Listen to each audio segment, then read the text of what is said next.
Que el Señor les bendiga a cada uno por nombre en esta hermosa mañana del día miércoles 21 de febrero. Vamos a leer siempre en la palabra del Señor y siempre lo vamos a encontrar ahí en el libro de San Marcos, capítulo 15, versículo 33 al 43.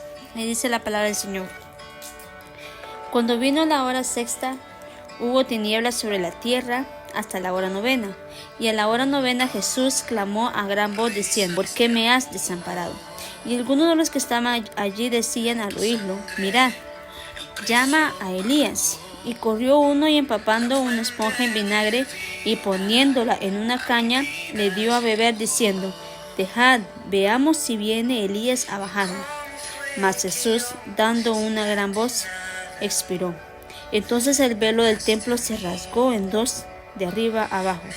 Y el centurión que estaba frente a él, viendo que después de clamar había expirado así, dijo: verdaderamente ese hombre era hijo de Dios.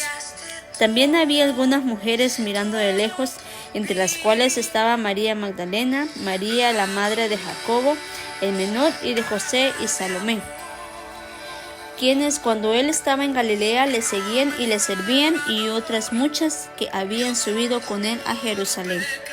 Cuando llegó la noche, porque era la preparación, es decir, la víspera del día de reposo, José de Arimatea, miembro noble del concilio, que también esperaba el reino de Dios, vino y entró osadamente a Pilato y pidió el cuerpo de Jesús. Dice: cuando vino la hora sexta, hubo tinieblas sobre la tierra hasta la hora novena.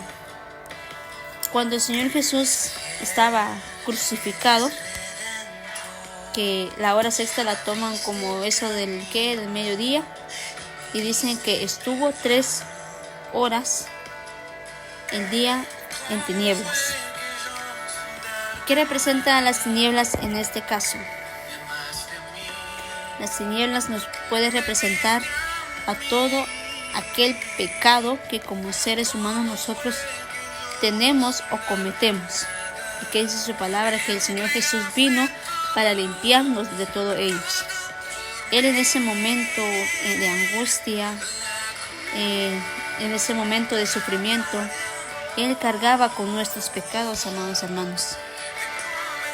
Y esa tiniebla puede representar nuestros errores, ese pecado que nosotros muchas veces cometemos. Eso es lo que puede representar las tinieblas cuando dice que se oscureció el día y estuvo así durante 3 horas. Luego dice: a la hora novena Jesús clamó a gran voz diciendo: Dios mío, ¿por qué me has desamparado? ¿Por qué Dios dice Dios mío? ¿Por qué el Señor Jesús clama así? Dios en ese momento, al ver a su Hijo en ese sufrimiento, dice que a Él le pensó en su corazón. A Él le dolió ver a su Hijo sufrir por cada uno de nosotros. Pero era una promesa que Él había hecho por salvarme a usted y por salvarme a mí. En ese momento el Señor Jesús sintió que su Padre se había apartado de Él. Y por eso le clama y le dice: ¿por qué me has abandonado? Dios se apartó de su Hijo en ese momento porque sabía que Él ya iba a partir de este mundo. A Dios en ese momento le dolió en su corazón ver a su Hijo sufrir por la humanidad. Pero nuestro Dios tiene tan grande ese amor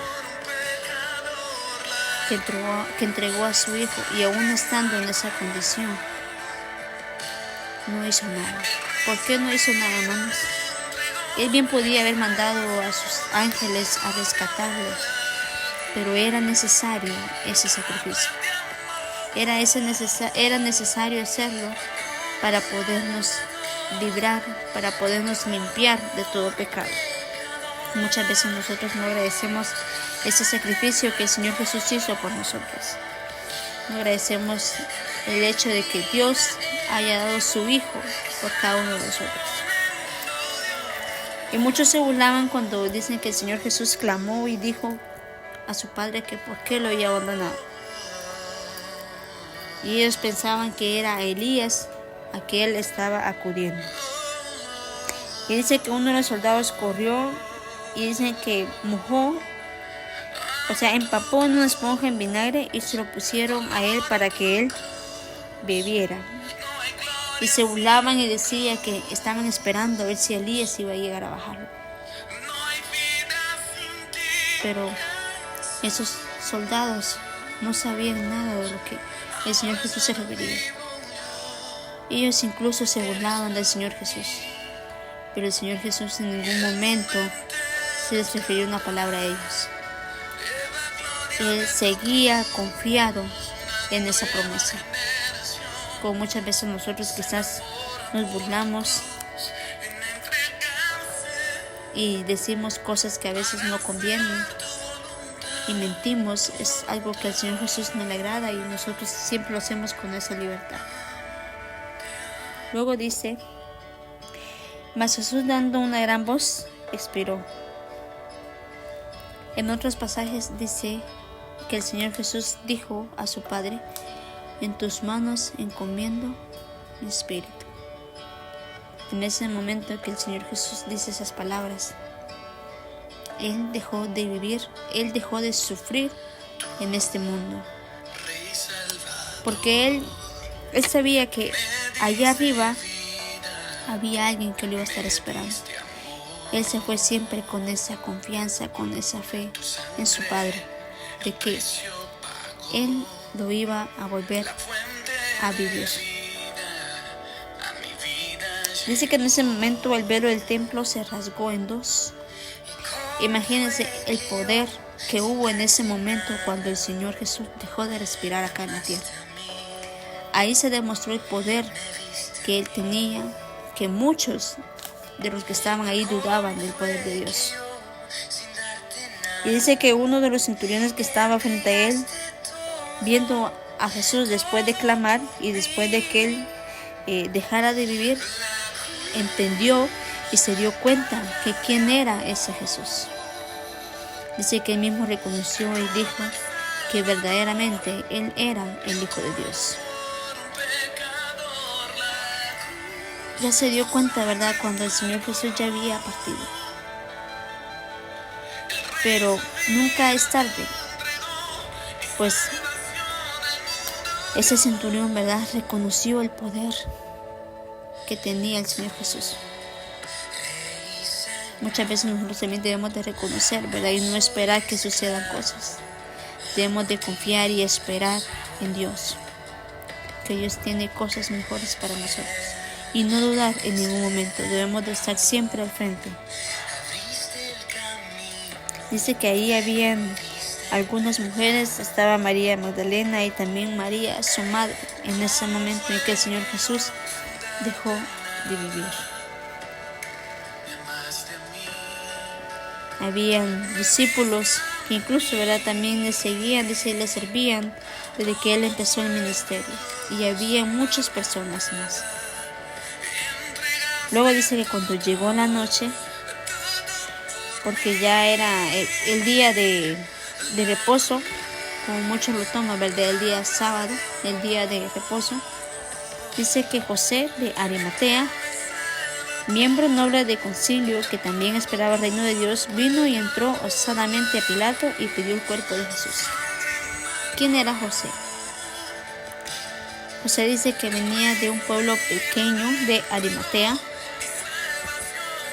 En los estudios bíblicos dice que José fue un discípulo también de Jesús. Fue un discípulo que también le servía a Jesús secretamente por miedo a los judíos. Dice que este José siempre estuvo con Jesús cuando él podía. Y según los estudios bíblicos, José dice que viene siendo como tío, abuelo de Jesús por parte de José, quien fue su padre terrenal. y dicen que venía siendo como familia, pero dice que él se llenó de valor al ir ante Pilato y pedir el cuerpo de Jesús. Él fue a pedir el cuerpo del Señor porque sabía que si lo dejaban ahí no podían ir a sepultar a como sepultaban a todos. Pero José quería darle una sepultura digna de él. Ese discípulo secreto que dice la palabra de Dios fue quien se llenó de valor y fue a enfrentarle a pedir el cuerpo de Jesús. Aunque sabemos que ya su alma ya no estaba ahí. Él ya estaba ahí descansando, su cuerpo ya no estaba sufriendo. Vemos, amados hermanos, el sufrimiento que tuvo Jesús por cada uno de nosotros, en dar su vida para que nosotros podamos ser limpios de todas nuestras maldades. Él perdona a todo aquel que viene con un corazón dispuesto a servirle y a poder siempre honrar a su Padre. Cuán grande amor Él mostró al dar esa vida, porque Él en ese momento que estaba sufriendo, bien pudo haber llamar a sus ángeles para que lo pudieran bajar de ahí. Pero Él le había hecho esa promesa divina de que iba a entregar su vida por cada uno de nosotros. Y muchas veces nosotros no tenemos cómo pagarle ese gran amor que Él tuvo para con nosotros. Debemos siempre procurar de ser lo mejor día con día y siempre mirar hacia el frente y nunca perder nuestra mirada. Debemos de procurar ser lo mejor día con día y que ese sacrificio que el Señor Jesús hizo por cada uno de nosotros, que no haya sido en vano. Este ha sido nuestro tiempo con Dios, esperando que el Señor les bendiga.